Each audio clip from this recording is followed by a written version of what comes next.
and Female. Kali ini kita akan berbincang tentang kekerasan berbasis gender yang terjadi pada perempuan, khususnya pada perempuan ODIF atau orang dengan HIV/AIDS. Nah, apa sih sebenarnya tendensi terbesar terjadinya kekerasan pada perempuan ini? Bagaimana pula IPI sebagai lembaga Ikatan Positif Perempuan Indonesia dapat mengedukasi dan memberikan informasi bagi teman-teman wanita untuk menghindari kekerasan ini dan memberikan motivasi agar tetap menjadi wanita yang tangguh. Mari simak perbincangan kali ini tetap bersama Jabar Ngupdate alias Jebret di podcast KPA Jabar. With your snack, let's listen and go. Hai guys, jadi Jabar Update itu istilahnya adalah memberikan informasi terkait apapun, tapi dengan ada di isu HIV-nya gitu ya. Oke, silahkan buat teman aku nggak nyebutin nama, jadi teman aku boleh memperkenalkan diri dari mana, terus kegiatannya apa, kerja di mana. Oke, perkenalkan nama saya Tete Herawati, biasa dipanggil Hera. Kalau keseharian saya kerja di KPA Kota Bandung sebagai manajer kasus, sebagai CEO juga. Saya juga koordinator Provinsi Jawa Barat di IPI Ikatan Perempuan Positif Indonesia. Itu aja ya untuk perkenalannya ya, cukup ya. Cukup. Nah, udah ngomongin IPI nih, aku pengen tahu nih, IPI itu apa sih maksudnya? Kumpulan apa IPI itu bisa? Karena teman-teman teman-teman di sana, di luar sana mungkin nggak tahu IPI itu apa sih sebenarnya. IPI itu kumpulan perempuan yang notabene sih positif HIV gitu. Tapi kalau untuk sekarang semua perempuan, meskipun itu tuh yang terdampak, jika mereka memang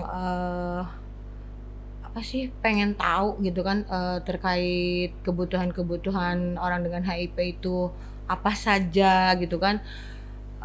Jadi kalau untuk sekarang IPI tidak hanya perempuan positif saja, tetapi perempuan yang terdampak, entah itu pasangan yang positif, mereka bisa tergabung dengan kita.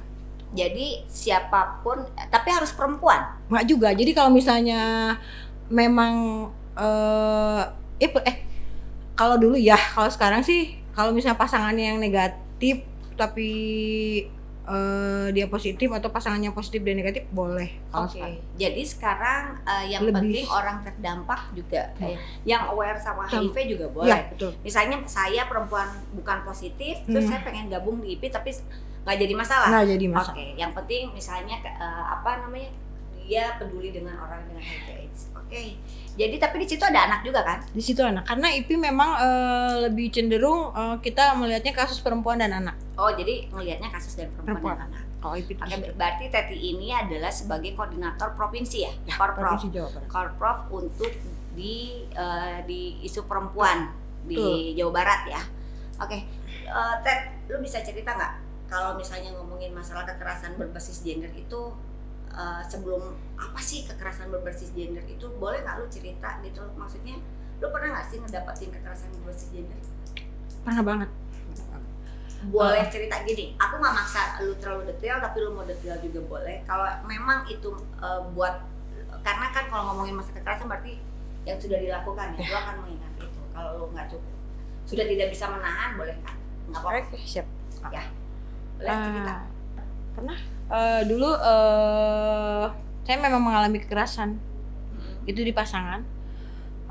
Saya bertahan itu sampai 13 tahun pernikahan. 13 tahun? 13 tahun saya bertahan dari kekerasan tersebut gitu kan. Awal mulanya sih di 2007 saya bukan divonis ya, bahasanya ya, divonis kali ya. Saya memang di 2007 dinyatakan positif HIV gitu kan. Nah, semenjak itu sebenarnya kekerasan itu mulai ada dalam rumah tangga kita itu.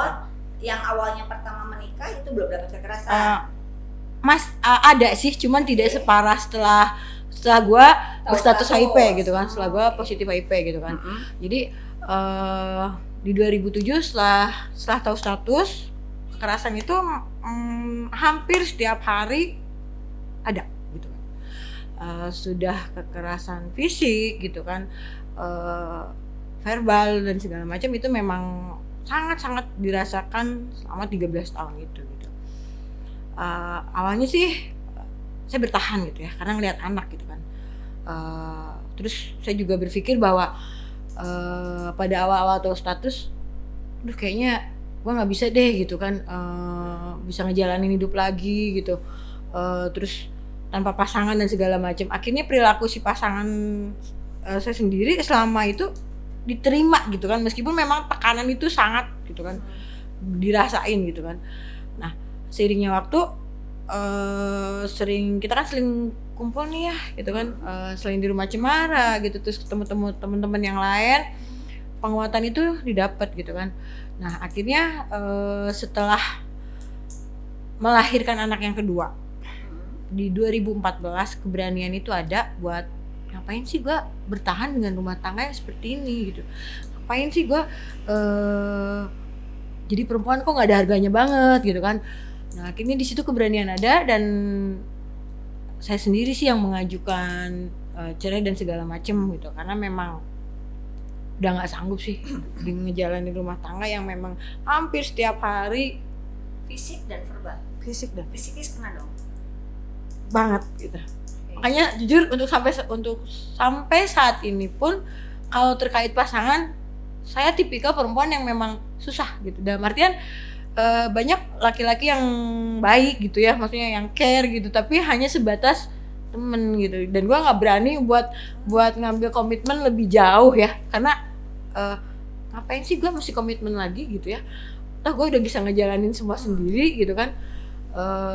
Anak-anak masih bisa handle gitu segala kebutuhan dan segala keinginannya gitu. Terus ngapain gitu kalau misalnya gue punya pasangan lagi tapi harus nyakitin lagi, terlebih lagi harus nyakitin anak gue lagi. Jadi sampai saat ini jujur belum, kalau untuk pasangan sendiri belum kepikir sih gitu. Oke. Berarti sekarang status sendiri ya, Status single parent ya. Nah, aku agak sedikit menarik dengan perkataan Teti tadi. Maksudnya bertahan karena anak sampai 13 tahun gitu. Ini 13 tahun bukan waktu yang sebentar ya gitu. Di titik mana sih lu pada akhirnya kayaknya gue nggak bisa gitu bertahan karena anak kan, karena diri lu juga harus bahagia gitu loh, menikmati hidup gitu, namanya perempuan ingin menikmati hidup. Maksud aku di titik tahun keberapa lu memutuskan untuk ya udah deh gue selesai, 13 tahun menurut gue sudah terlalu lama gitu. Tahun ke-13 di tahun ke-13 di tahun ke-13 pernikahan itu udah anak kedua. Jadi yang jadi pemikirannya seperti ini, ternyata gue bertahan buat anak tuh salah, karena pertengkaran yang gue lihat, yang anak itu lihat tiap hari gitu, ngelihat perilaku bapaknya gitu sama ibunya yang memang sangat-sangat tidak menghargai, itu ternyata merusak psikologis anak sendiri gitu. Yang akhirnya gue berpikir bahwa ternyata gue salah deh, gue bertahan buat anak, mempertahankan rumah tangga yang seperti ini gitu kan, yang kekerasan itu didapat. Dan akhirnya kebukalah di situ bahwa bertahan gue tuh salah, karena psikologis anak gue yang memang akhirnya gue ngerusak psikologis anak gue kalau misalnya semua dilanjutin gitu. Akhirnya di situ lah. Iya, aku maksudnya itu. Terus ada kata trauma untuk mempunyai pasangan. Nah, kalau untuk sampai saat ini ya, jadi milih apa memang trauma dengan keadaan dulu? Kalau milih sih enggak, karena notabene temen-temen kan banyaknya laki-laki Bu ya. Cuman di saat gue berkomitmen dengan satu pasangan, terus pasangannya bertingkah dikit aja gitu. Betul. Jadi akhirnya gue sendiri yang naik hitam gitu kan. Nah akhirnya menyadari bahwa sebenarnya banyak teman yang bilang bahwa permasalahan itu belum beres gitu kan. Tapi aku nggak bilang bahwa itu permasalahan belum beres. Mungkin karena aku sendiri terlalu banyak pertimbangan gitu kan. Terus banyak hal yang memang aku pikirin ke depan gitu. Jadi akhirnya ya buat apa sih gue nikah lagi kalau misalnya hanya buat nyakitin diri sendiri, buat nyakitin anak sendiri gitu. Tapi gue percaya kok suatu saat Tuhan juga akan ngasih gue jodoh yang memang benar-benar semuanya menjadi kebaikan. Iya, betul. Itu aja sih. Jadi sekarang jalanin aja dulu. Nikmatin aja dulu. Anak berarti sekarang yang besar umur berapa? Yang besar mau 18 tahun. 18. Yang kecil? Yang kecil 6 tahun. 6 tahun. Oke, berarti maksudnya di anak sudah ini waktu dulu gitu, maksudnya kekerasan di depan anak juga. Ya, di depan anak. Maksudnya bentak-bentak lu sampai Mukul fisiknya sih. mukul gitu. Depan Depan anak anak? semua. Depan anak. Jadi tiap kita bertengkar itu anak tuh selalu nutup kakak ya, terutama si yang gede itu selalu nutup kuping gitu kan, dan dia sampai teriak-teriak histeris dan segala macem gitu.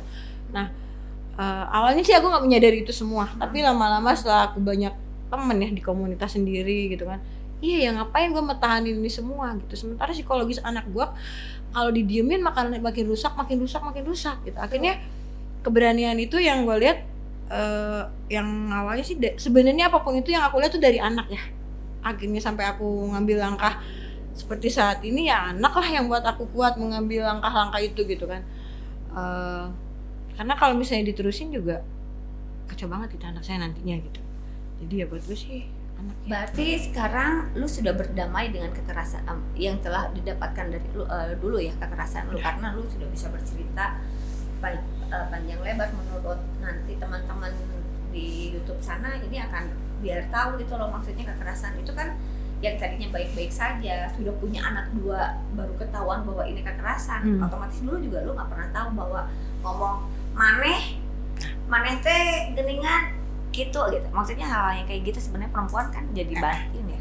Sebenarnya bukan nggak tahu sih, mungkin kalau dulu sih lebih kita lebih yang perempuan yang menerima gitu kan istilahnya, yang laki-laki itu imam lah ya istilahnya. Tapi setelah gue tahu gitu bahwa perempuan tuh punya loh haknya, misalnya perempuan tuh harusnya diperlakukannya seperti ini loh gitu kan. Nah akhirnya dari pembelajaran itu yang ternyata emang iya gitu.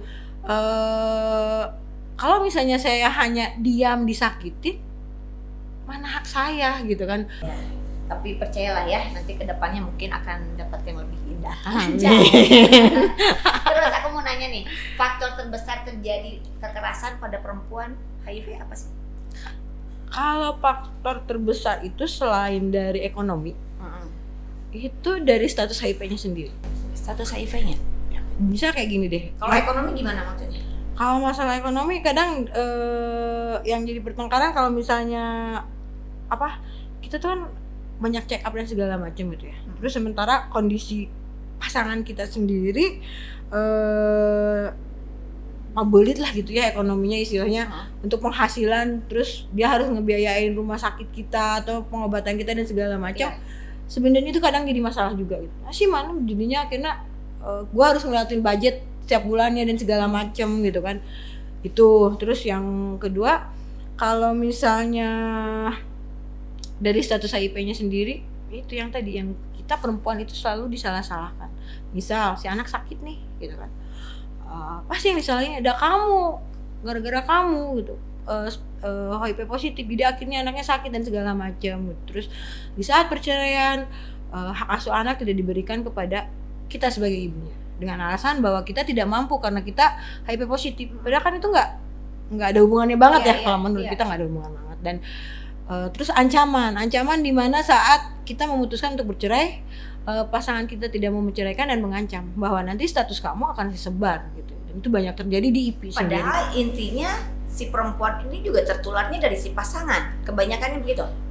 Jadi gini, kalau konfliknya kalau di IP sendiri gini, kan kebanyakan tuh yang lebih ketahuan tuh perempuan dulu ya. Betul. Nah liciknya si cowoknya ini ya sampai saat ini mereka nggak mau tes gitu. Oh, jadi yang dites HIV ini kan seharusnya dua-duanya. Nah, karena yang ketahuan dulu istrinya pada saat melahirkan. Gitu, melahirkan. Pada saat melahirkan. Istrinya ketahuan nih pada saat melahirkan positif gitu kan. Nah, terus di saat istrinya udah nggak nyaman dengan perilaku si suaminya karena narkoba iya gitu kan, ngabisin duit iya, kerja enggak gitu. Akhirnya istrinya mutusin buat cerai. Nah, di saat istrinya mengajukan buat cerai, suaminya itu dengan mengancam, bahkan dia meminta harta dan itu di IP sendiri ngalamin itu gitu. Oke, berarti kekerasan yang lebih meningkat pada perempuan HIV itu mungkin dari ekonomi sama itu ya, sama status HIV-nya ya. Jadi konfliknya mungkin di situ, apalagi ekonomi ya. Nah, kalau kekerasan apa saja yang mereka terima? Maksudnya pada saat perempuan mendapatkan kekerasan di teman-teman IP, itu kebanyakan kekerasan apa yang mereka terima? Kalau di IP komplit sih, selain verbal, KDRT gitu kan, Oh, fisik. fisik, Terus kekerasan verbalnya verbal. juga. Jadi memang kalau misalnya ngeliat Psikisnya kena kena. banget. Jadi hampir semua perempuan HIV dengan positif psikisnya pasti kena semua gitu. Maksud aku gini, ada nggak sih dari yang mendapatkan kekerasan itu ya, maksudnya dari dia dapat hantaman, maksudnya fisik lah, terus misalnya kata-kata lah gitu loh, itu kan yang paling nyakitin itu biasanya kata-kata. Maksudnya kalau ditabok mah ya kerasannya teh, aduh sakit, obat selesai. Kalau dari omongan tuh kan kadang suka nyakitnya kan berhari-hari gitu. Nah, ada nggak sih yang sampai misalnya dia datang sampai ke psikiater gitu, maksudnya untuk berobat, ada nggak kayak gitu? Karena sudah tidak tahannya mendapatkan kekerasan dari pasangan. Ada. Berapa banyak? Nggak, maksudnya berapa persen lah? Kalau misalnya banyak, kayaknya ini. Hampir 30% di IP sendiri kita memang harus konsultasi dengan psikiater. Termasuk saya sendiri pun pada akhirnya saya membutuhkan itu. Karena bener yang tadi dibilang, kalau misalnya kita kekerasan fisik cuman memar itu bisa hilang gitu. Tapi di saat perkataan, di saat hinaan, di saat cacian yang didapat kita dari orang lain atau dari pasangan, itu nempel. Bahkan waktu setahun tuh nggak cukup untuk kita ngupdate itu semua gitu. Dan itu saya rasakan sendiri. Makanya teman-teman di saat memang mengeluh terkait psikologisnya karena kekerasan, ya gue juga ngerasain di posisi itu. Jadi, nah, terus kalau misalnya aku mau nanya tentang edukasi apa, maksudnya gini, edukasi dan upaya apa yang sudah IP berikan untuk meningkatkan kekerasan terhadap perempuan? Edukasi. Kalau edukasi banyak ya, karena terkait KGB pun kekerasan berbasis gender kita sama teman-teman IP sudah berikan juga. Betul. Terus selain edukasi kekerasan, kesetaraan gender bukan berarti IP sendiri mengajarkan nggak sopan ya. Dalam artian nggak sopan sama pasangan atau sama suami gitu. Dalam artian lu perempuan, lu harus punya posisi tawar gitu kan. Oke, kalau misalnya menurut agama dan segala macam itu kita memang kadang bertolak belakang ya. Maksudnya dalam artian yang versinya itu kan perempuan tuh yang yang benar-benar harus nurut ke imam gitu. Tapi kita selalu di mindsetnya dibukain gitu bahwa yang membedakan kita itu hanyalah rahim, melahirkan, menstruasi gitu kan. Yang lainnya kita sama gitu. Di saat memang perempuan itu memang sibuk tidak bisa mengerjakan suatu hal, ya kerjasama lah dengan pasangannya gitu. Kita mengajarkan hal-hal yang seperti itu juga sama IP, dan kita juga memberi mereka keterampilan.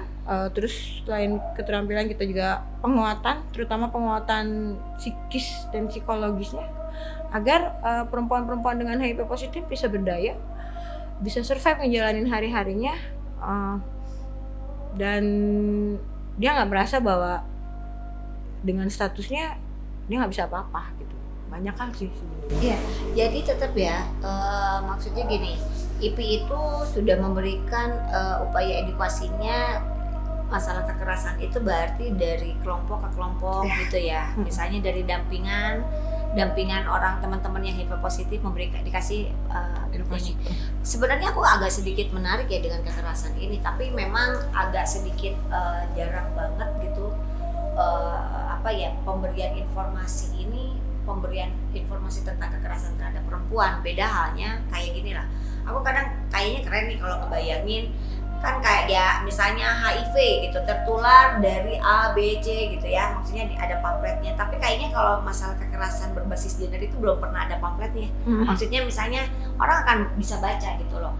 Itu agak sedikit menarik. Ini sih kayaknya lebih bagus. Mudah-mudahan IP bisa buat pamflet gitu, buat misalnya di layanan kesehatan, minimal tahu kayak COVID tuh begini gitu. Ya mudah-mudahan bisa ke situ, karena memang saya khawatirkan adalah teman-teman perempuan di sana dia tidak paham dengan kekerasan berbasis gender. Ini ada kesimpulan bincang-bincang dari sini maksudnya sebenarnya kekerasan berbasis gender itu bisa dilakukan oleh pasangan. perempuan sendiri bisa, dari teman sendiri Iya, juga teman bisa sendiri gitu. bisa. Maksudnya kekerasan itu bisa dilakukan oleh Siapa siapapun saja. gitu ya. Kalau aku tadi nyimpulin gitu loh, banyak hal yang aku dapat dari Teti sebenarnya gitu loh. Masalah bertahan karena anak gitu loh, itu agak sedikit menarik, bertahan karena anak. Tapi kadang memang banyak perempuan juga bertahan karena anak. Jadi kekerasannya, sebenarnya kekerasan ini akan terjadi, tapi dengan pasangan bisa ada solusinya, mungkin dengan dengan komunikasi gitu loh. Bukan berarti cerai adalah pilihan terakhir kan sebenarnya kan, bukan cerai adalah pilihan terakhir, tapi maksudnya pada saat sudah tidak bisa didiskusikan, dibicarakan, dikomunikasikan dengan pasangan, ada pilihan, mungkin ya pilihan terakhir adalah bercerai gitu loh, bukan berarti karena bertahan karena anak gitu loh. Oke, Ted, karena waktu juga sudah hampir jam 3:30, kayaknya nggak kerasa ya, tadi udah 1 jam kan kita ngobrol. Terima kasih buat Teti, sukses di IP-nya. Terus mudah-mudahan untuk pendampingan kekerasan juga bisa berjalan terus gitu, karena banyak perempuan di sana, di luar sana yang memang butuh pendampingan untuk kekerasan. Kayaknya kalau bisa ada kekerasan, pendampingan kekerasan pada anak dan segala macam, tapi mungkin IP juga sudah masuk ya, Sudah. include ya Anak sama perempuan. Nah, buat teman-teman yang lagi nonton YouTube ini, mungkin nanti bisa DM kalau misalnya butuh masalah pendampingan, bisa kita share kontaknya, mau ngobrol-ngobrol sama Teti silakan gitu. Mungkin dari saya itu terima kasih untuk Jebret Jabar update gitu. Mudah-mudahan lain waktu kita bisa ketemu lagi dengan narasumber yang berbeda. Terima kasih. Assalamualaikum warahmatullahi wabarakatuh. Dah. Waalaikumsalam.